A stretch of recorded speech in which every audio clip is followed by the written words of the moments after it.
इमा अपने बेटे मैट्थो, उसकी पार्टनर जेन्नी और अपनी बेटी सुजेन के साथ एक नए घर में शिफ्ट हुई।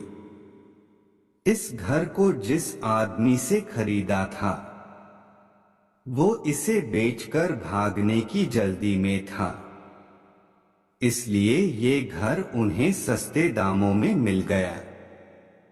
इमा जैसे ही उस घर में घुसी वो घर की छत को देखने लगी। उसके चेहरे को देखकर उसके परिवार वाले थोड़ा घबरा गए। थोड़ी देर बाद इमा नॉर्मल हो गई। ये नया घर थोड़ा अजीब था। जेन्नी को ये बिल्कुल भी अच्छा नहीं लग रहा था। एक दिन जब वो शीशे के सामने बैठी थी तो उसने देखा कि उसके पीछे एक लड़की खड़ी थी।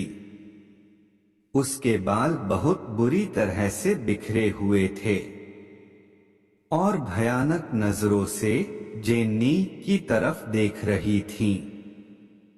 जेन्नी ने जैसे ही पीछे मुड़कर देखा तो वो लड़की वहां नहीं थी। जेन्नी को इस तरह के नजारे अक्सर देखने को मिला करते थे। कभी उसे एक छोटा बच्चा दिखाई देता जो अपना मुंह बड़ा करके खूब जोर से चिल्लाता, जिससे जेन्नी के कान फटने लगते। जेन्नी ने पता करना शुरू किया पहले घर में कौन रहता था। घर की अलमारी में उससे कुछ फोटो मिले जिसमें एक फैमिली फोटो थी। उस फैमिली फोटो में वो बच्चा भी था जो जेन्नी को अक्सर दिखा करता था। जेन्नी ने वो फोटो लिए और अपने घर के आसपास रहने वाले लोगों से उस फोटो के बारे में पूछने निकल गई। जेन्नी को एक आदमी से पता चला वो घर श्रापित है और इसलिए इस घर का मालिक इतने सस्ते में ये घर बेच के चला गया। उस आदमी ने बताया बहुत समय पहले उस घर में पति पत्नी और एक बच्चा रहते थे।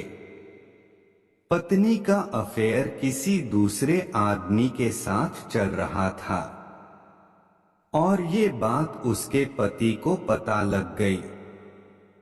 इस वजह से पति ने अपनी पत्नी को बहुत बेरहमी से मार दिया और बच्चे ने अपनी मां का खून होते हुए देख लिया और वो चिल्ला चिल्ला के भागने लगा। उस बच्चे का मुंह बंद करने के लिए उस आदमी ने अपने बच्चे को भी मार दिया, लेकिन औरत और उस बच्चे की आत्मा उस घर में रहने लगी। पति कुछ दिन उस घर में रहा लेकिन उसकी पत्नी की आत्मा ने उससे मार डाला। इस तरह से पूरा परिवार उस घर में मारा गया। कहते हैं अब उस घर में उन तीनों की आत्मा रहती हैं और वो उस घर में रहने वाले सारे लोगों को मार देते हैं। ये सब सुनकर जेन्नी बहुत डर गई और भागते हुए अपने घर में गई, लेकिन वहां उसने देखा उसके घर में सारे लोग पहले ही मर गए थे और उनकी लाशें जेन्नी की तरफ घूर रही थीं। जेन्नी डर के मारे छत पे भागी, लेकिन वहां भी उससे बहुत सारी लाशें दिखाई दी। सारी लाशें उसकी तरफ बढ़ने लगी और जेन्नी उनसे दूर भागने लगी।